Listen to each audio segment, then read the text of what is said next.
Aloha and welcome to Power in Partnership, this online master series where we explore how to rekindle connection, grow conscious partnership, and take the time to focus on what matters most. My name is Amy Elizabeth Gordon, and I'm joining you from my office here in Hawaii, and I'm delighted to welcome Aimee Bernstein. And she is going to introduce herself so that we can get the camera on her. And mind you, we're having a few technical difficulties, but we're going to roll with it. We've got a little bit of an etheric moonlighting quality, but the essence of Aimee in all her glory is here with us. Please take the time to introduce yourself, and I hope I pronounced your name correctly. Correct me if I'm wrong. No, you did. It's Aimee Bernstein, and I am a change accelerator. You know, I started off as a marriage, family, child counselor and ended up going through years of doing coaching with people and ended up in corporations. And I consider myself a liberator of people's and my own mindset, limited behaviors, and limited energy practices. So the work I do these days is in corporations. So when it comes to stress, I know about it firsthand because I deal with those executives a lot. Right. And in 2015, I wrote a book called Stress Less, Achieve More, Simple Ways to Turn Pressure into a Positive Force in Your Life. Actually, I do have a copy here. Oh, great. Let's see it. So, you know, the work that I speak about comes from Aikido, which is a martial art, which literally means the way of harmony. So that work is really essential in my coaching work. And I bring it to you today because I think it could be very helpful for partnerships. Wonderful, wonderful. Thank you. And I was laughing or something, so your book title didn't show, but I know that's part of the free gift is to link us to your website. So people will see that's true. Achieve More there. Some wonderful tools that Aimee is offering to us today in this interview, as well as the free gifts afterwards. So thank you so much for introducing yourself. I would love for us to just take a few moments to land, to let go for me of the technical challenges. We had a huge storm here last night, and everything seems to be churned up and electrified in a very interesting way. So just taking a thought that was me. You thought it was you. It's a combination of all the energies. Yeah. So we will just, take that moment to pause, that moment to regroup.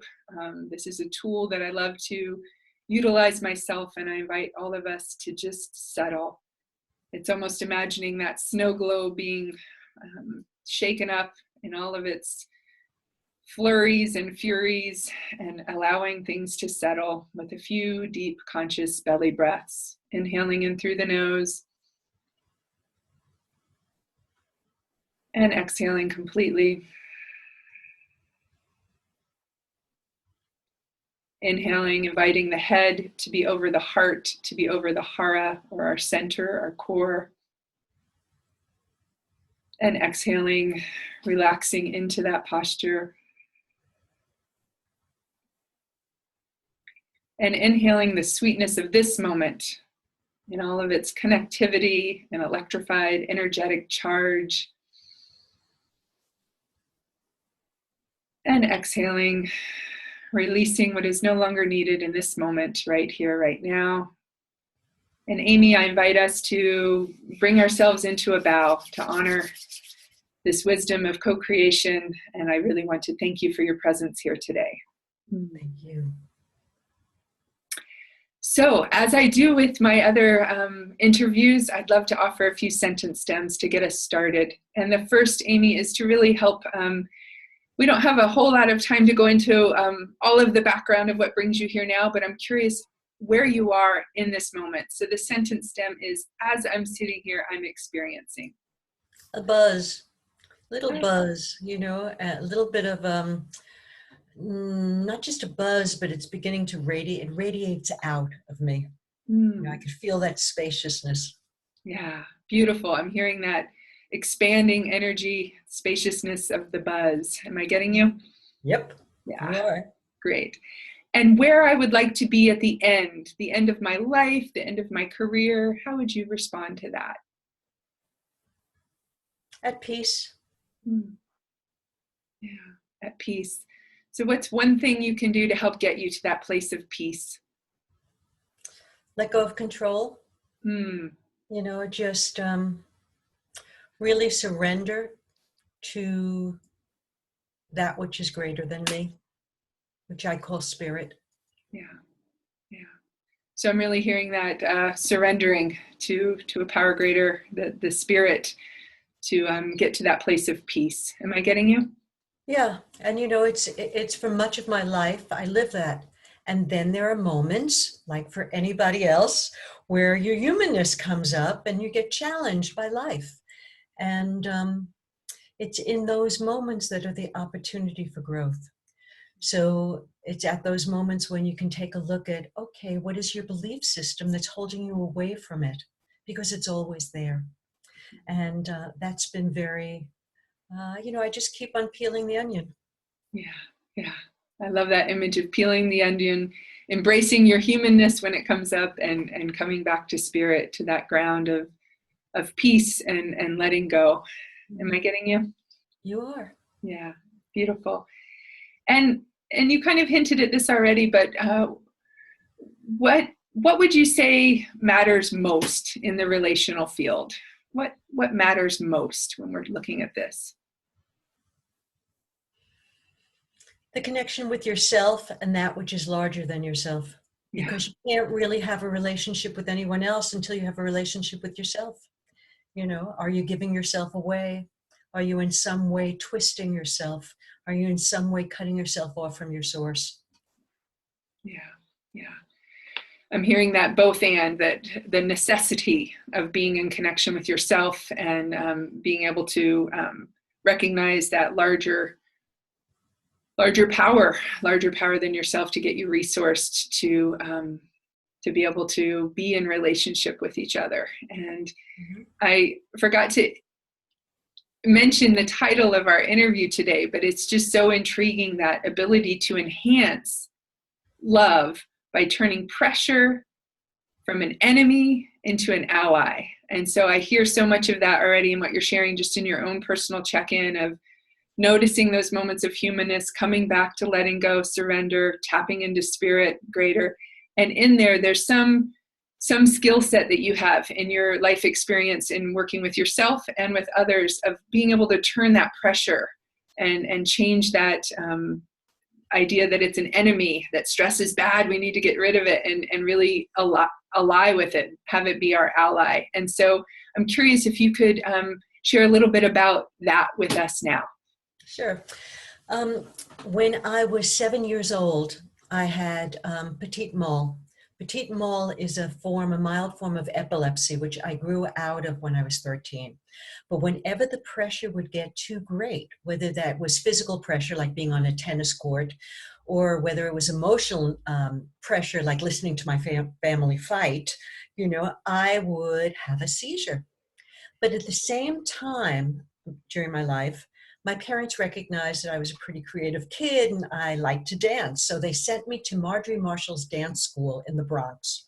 Marjorie Marshall is the mother of Gary Marshall and Penny Marshall, the film directors.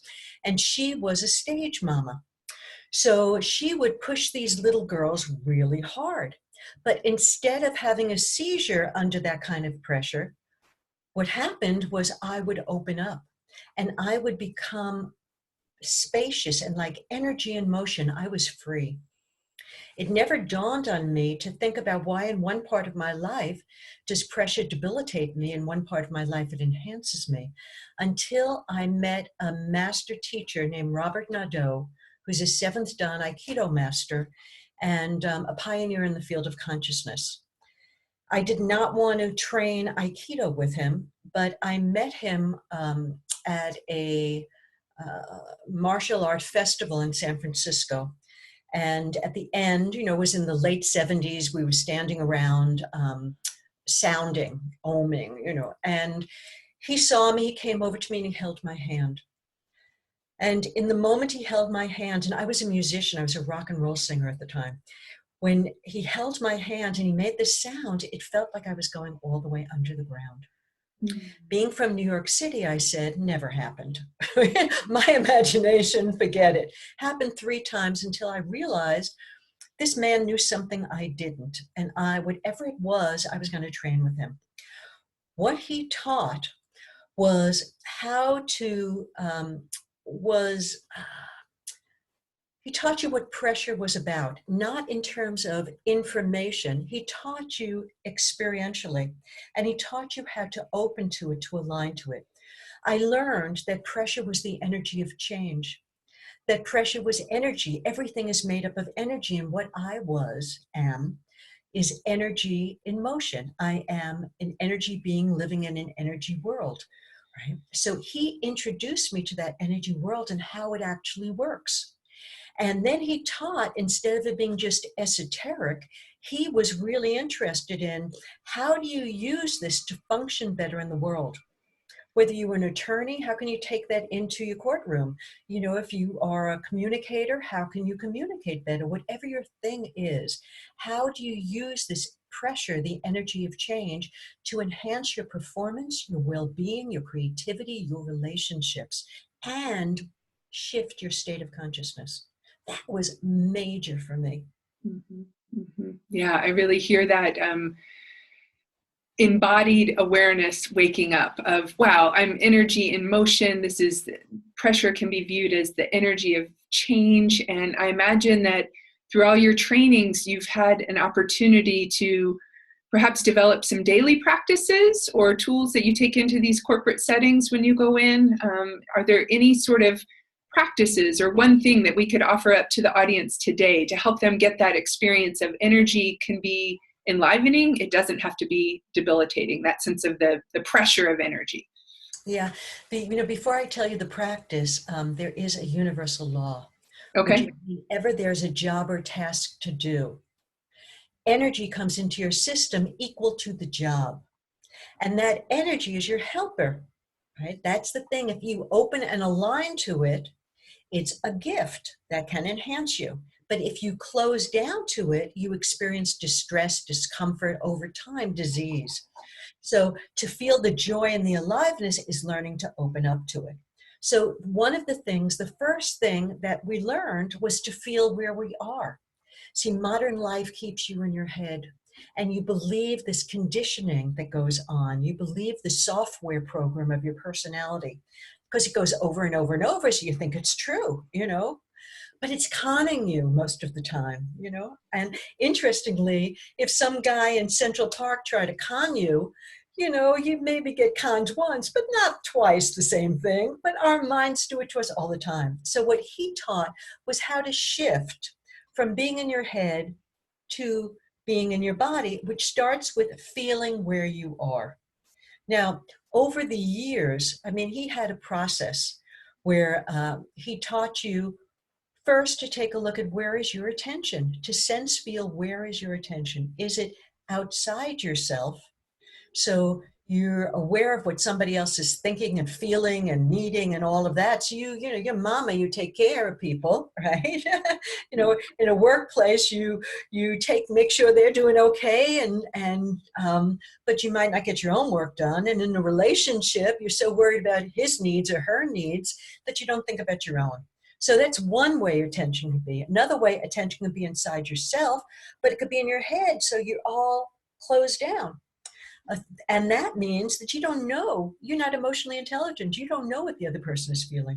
The third way is when you're inside yourself, you called it off, head, heart, hara. When you're in that hara and you're really here, okay, now you can open so that your energy is inside of you and includes someone else. That was the first thing he taught. And I want to give you 2 things. I hope I'm.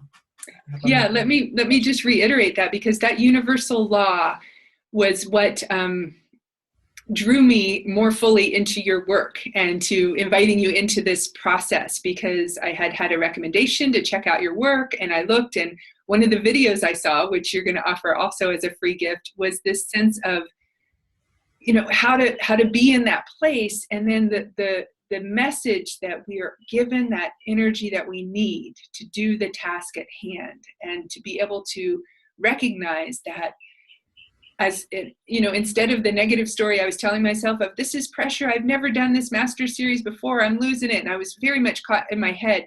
The moment that I became aware of your work was like a breath of fresh air. It brought me right back, like, oh, right, the embodied presence. Oh, this universal law, I'm given the energy I need to do this. I will get this done. And I can use, it was so transformative at that moment that I was very much inspired to reach out. And I'm delighted that we've had this opportunity to get to know each other and work with this universal law. And now I believe you're about to introduce the one of the daily practices. Is that it? That, by the way, thank you for that. Yes, you're welcome.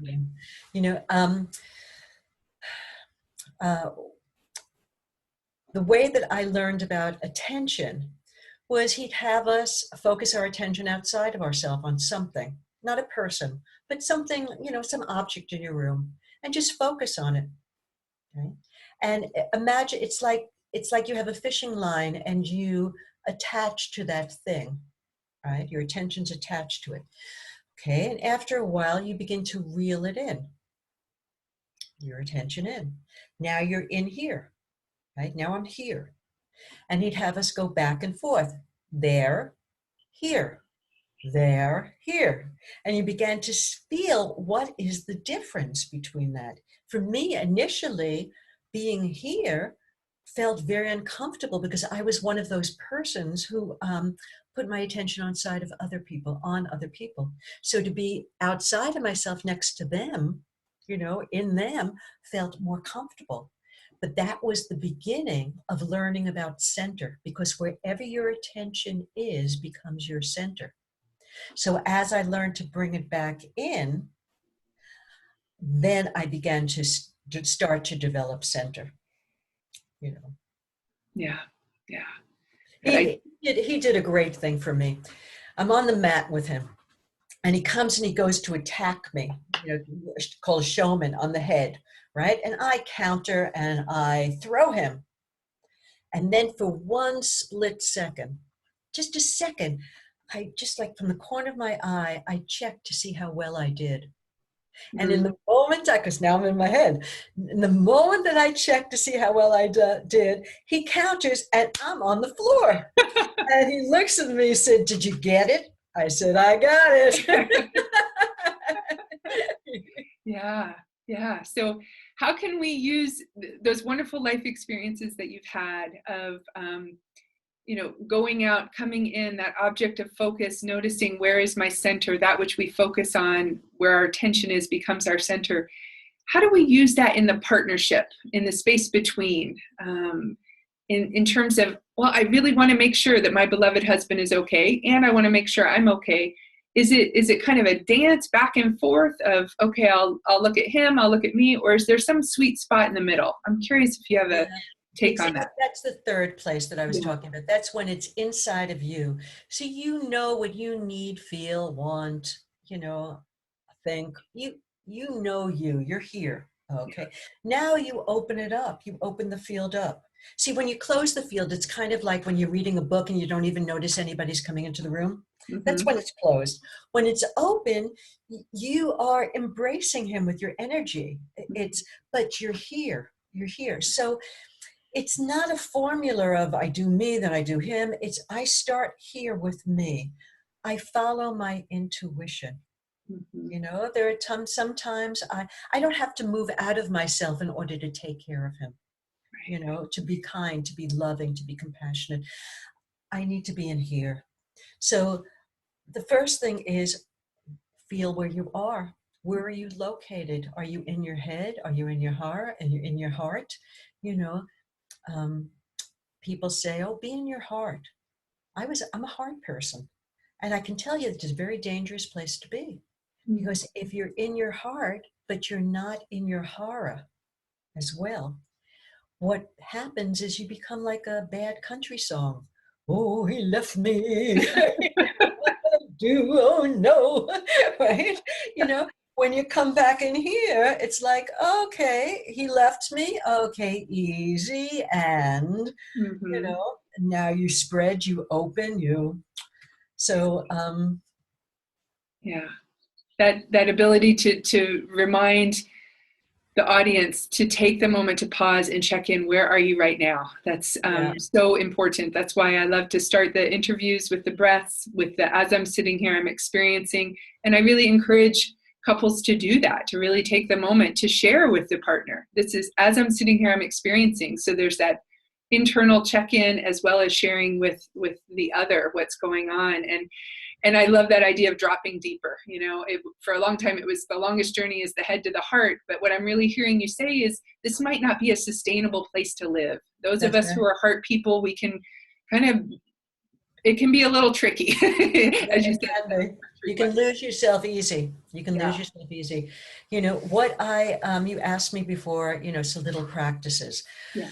Once I can feel where I'm at, I've been trained for decades. So my system, I've imprinted new pathways in my system. But for someone, when I go into a corporation to teach, people don't have the experience. So I give them little tips, for example, okay, if you are the kind of person that goes towards another, right, find your back. Take a couple of breaths into your back, or feel your angel wings. Kind of like that movie, John Travolta movie, Michael. We have these huge, soft wings. Feel your own wings. The back of your head, your own wings. Now you start getting a sense of your back. Once you have a back, now you're supported. It's like your backbone. Now you're supported. Oh, so you're not moving so far in. So that's a little tip I give people.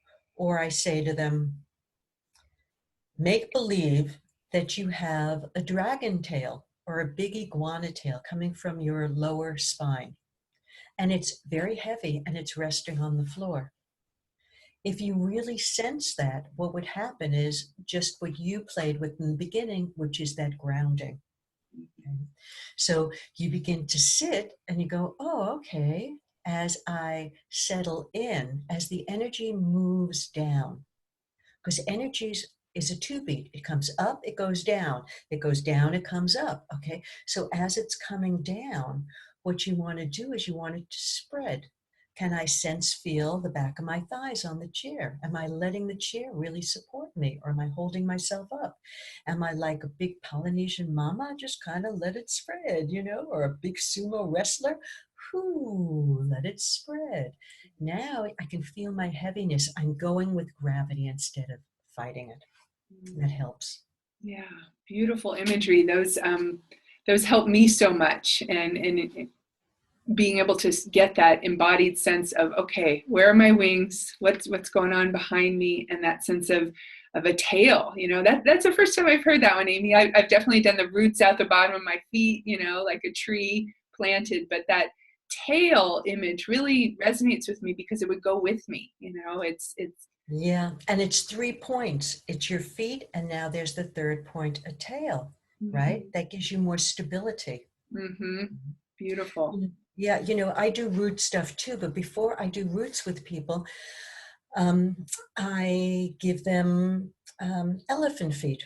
I was working with the CEO of an international construction company, and the guy's always running around, he's going this meeting, that meeting, always running. I said to him, feel your elephant feet.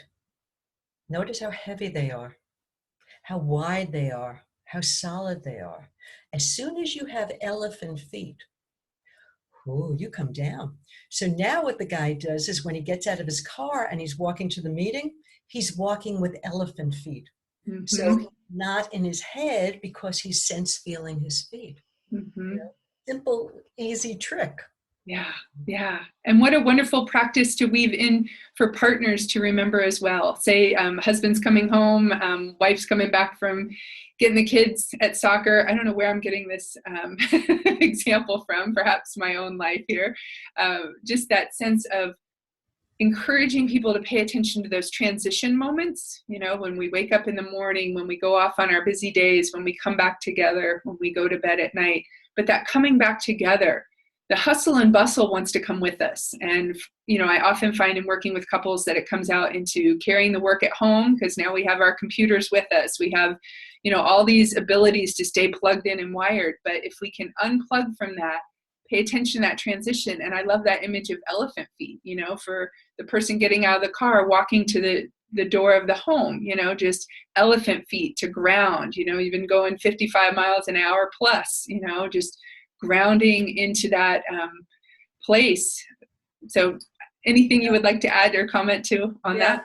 What I tell people, I totally am in agreement with you in terms of the challenge people have of separating this busy work life and now coming home and dealing with their personal pressure. Half of them is still at work.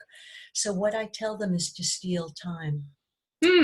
People think that they have to, they have to go to the spa, they have to go on vacation, they have to take I got to go meditate for an hour. I mean, all of that's wonderful stuff, but you don't always have that in a busy day. But you've got 5 minutes before you get out of your car. Can you just turn everything off and just sit there and feel the back of your thighs? Feel your angel wings, feel your feet on the ground, so if you take a look before you go to cook the meal, what would it be like to just take your breaths that you do with people in the beginning of your podcast? If you just had simple little things, but you need to do it consistently. In order to have any kind of emotional bank account, you have to make deposits inside yourself. And if you're not doing that, taking a couple of minutes here, a couple of minutes there, you won't have anything to give. And one other thing that I want to say is that people have a lot of stories, and they believe their stories. And it's not that they're telling a lie. They're telling the truth about their circumstances, but they are making that story larger than life. It's like it runs them instead of them running it, And so yes, you put in long hours, you have part-time jobs also, you come home, you share parenting, you share cleaning of the house, you're exhausted, you're tired, you're cranky. You're cranky, you don't want to deal with anybody. Okay, but what did you do during the day or before you walked into that house to drop into yourself? What are the agreements that you made with your spouse or your partner about honoring that need to take care of yourself? I think those things are important. Yeah, I think they're really important, and I appreciate that you're bringing them up in terms of the stealing time. We may not have an hour to sit on the cushion, but we have the 5 minutes before getting out of the car to make that deposit into the emotional bank account based on, and I love how you brought it back, Aimee, based on the commitments that we've made to each other in partnership, whether it's a marriage or a long-term committed relationship. Somewhere in there, I encourage people to be as explicit as possible when they're forming their relationship vision or whatever of, what does that look like? I'm going to take care of myself, and I'm going to be readily available to take care of you. I'm going to ask for what I need, and I'm going to be willing to receive what you can give. All of those things get factored in. And I love to have relationship visions, marriage vows, whatever you want to call them, become a working part of the relationship. And what you just did is to be able to bring that back in a way where I've made this commitment to my beloved that I'm going to take really good care of myself. And you know what? He would probably rather I be rested, emotionally bank invested, return on investment, more than having a clean floor. I have to check myself around those. What's really my priority, and help other clients to see that as well. Do you have a response to that? Yeah, I you're absolutely right. And what I've learned is that for some people, there is a stigma of stress. Mm-hmm. They don't like to show that the stress is getting to them because they don't like to be vulnerable. For men, it might be, oh, I'm not manly enough. For women, it might be just, I don't want anyone to know that I'm needing right now. I'm hurting. I'm falling apart. So one thing I tell people is people who have a stigma around stress don't want to share with their partner what they're going through. They want to hold the image of, I'm taking care of you, I can handle this, right? And it's what happens is the partner or the spouse recognizes that the person has gone inside of themselves in some way. They're not as available for connection because they're needing for themselves. So in the absence of information, you create stories. Oh, he must be having an affair. Oh, they don't love me as much as they used to. I mean, whatever the story is. So we need to share with each other what we're really going through and to have the courage that my partner is going to accept me just the way I am. Right. Yeah. That's valuable information to remind us all to be willing to be vulnerable, to share what's going on. And I think one of the obstacles that people run into is they think, oh, I'll burden somebody with my truth. They'll feel responsible for it. But when you can have two people who are in that place of being consciously connected with themselves and a sense of being resourced, then the sharing isn't you got to take care of this for me. And it's almost as if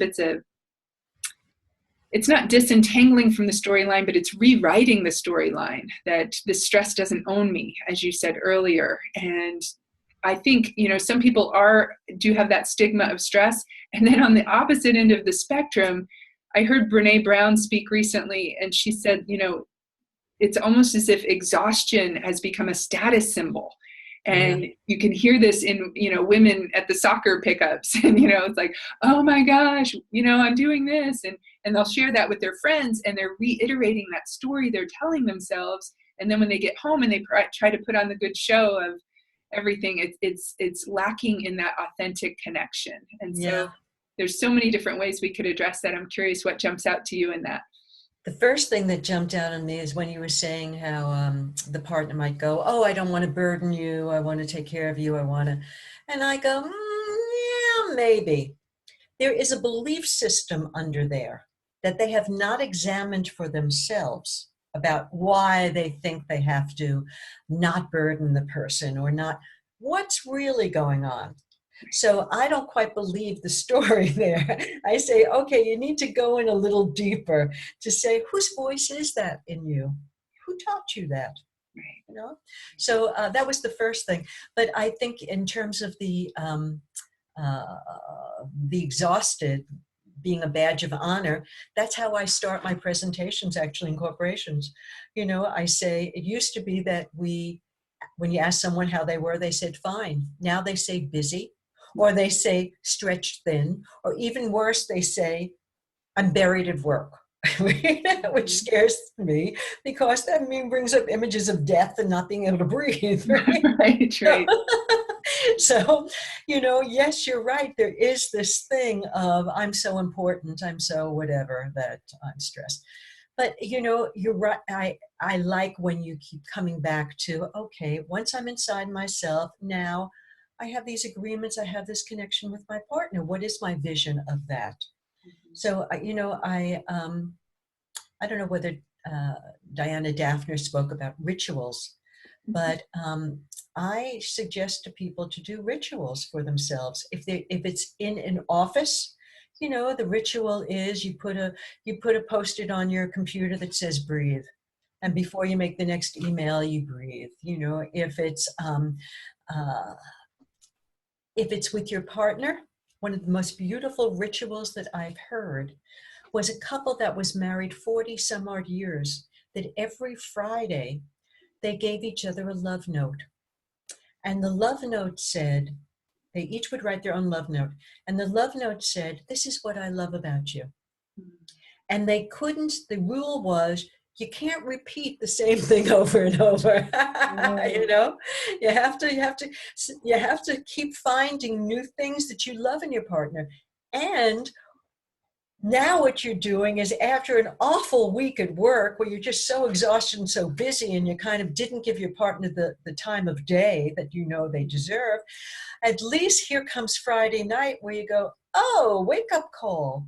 I have to write my letter. I have to give it to my partner. Mm. And I thought that was a beautiful ritual. It is so beautiful. I love that. I'm going to borrow that one and share that with many others. That is one of the great gifts for me in having this opportunity as the host, is to hear all of these tidbits and then to spread them out and have that ripple effect, because we can take ownership of our own lives. We can have that sense of getting power from this pressure in our lives, from work, from our own stories that we tell ourselves of what needs to get done in any given day, and just take a deep exhale of this is good enough. And I'm recognizing as our time is going that I really wanted to have a moment to explore the inner map. And I don't know if 2 or 3 minutes is enough time, or we save that for our next date. What do you think? I can tell you really simply, and then we can go on next time. The first thing is attention. Wherever your attention is becomes your center, just like I've spoken. Okay, now there's the center. It's an up-down. Beats up, beats down. So when you get excited, you get nervous, whoo, here comes the rush of energy, right? Mm-hmm. What you want to do is you want to settle it down. Elephant feet, dragon tail. Okay. Now, once it settles down, right, that's the ground. So that's the third element. Okay, now it grounds. Center has a ground, right? Root system of a tree, just like you said. If you go deep into the roots, the tree grows tall. Okay, now you go down into the roots. What happens is it beats back up, but it spreads. This they call in Aikido ki flow, energy flow. So in the beginning I said, ooh, I feel like I'm radiating here. Yeah. So simple tool, simple trick. What if you were the sun radiating 360 degrees around you, right? So you grounded and you're radiating. Okay. Once you have that energy outflow, you're not calling your energy in and getting tight and constricted, but you're allowing it to beam out, and you have that spaciousness. Now you have a bigger size. One more thing I want to say, and then I guess I'll call it a day. Imagine, pretend you go to Home Depot and you buy a 99-cent plant. You take the plant, you repot it in a bigger pot. The plant begins to grow. You keep doing that. After a while, it flowers, you have a bush, you have it keeps going, right? The same is true with people.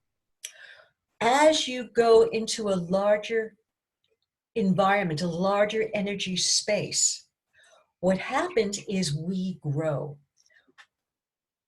Qualities that are less familiar begin to show up for us.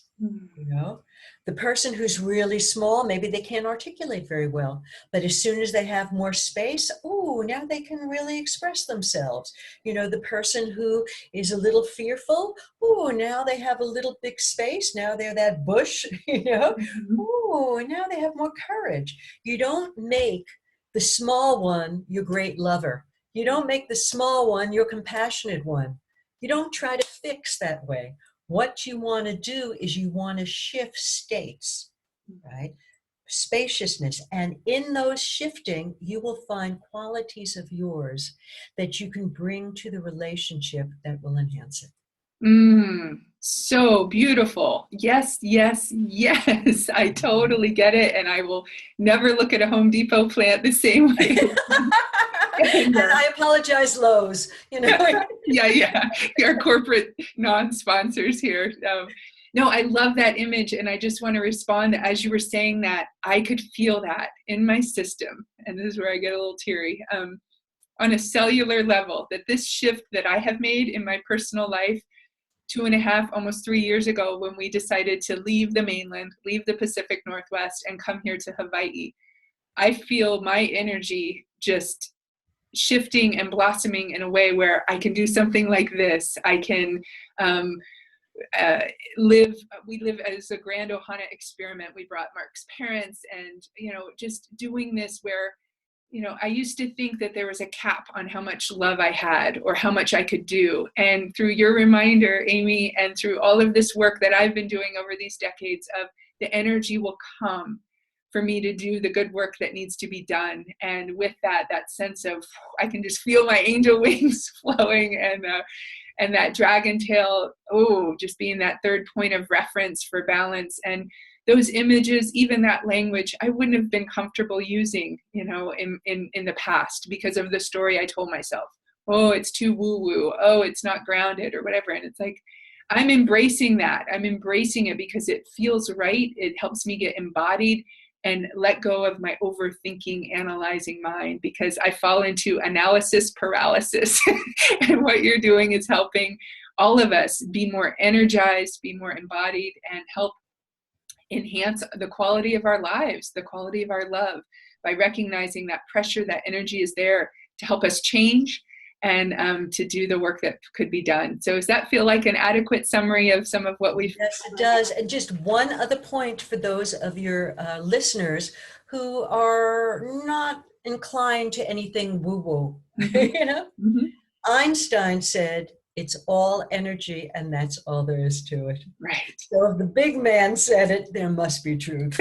Exactly. What a beautiful place to punctuate the end of our time together, because, you know, the science is showing it's real. So thank you. Einstein said it, and we say it too. It's all energy. And Aimee, I invite us to bring ourselves into a bow to bookend our time together, and I look forward to future collaborations. Mahalo. Thank you.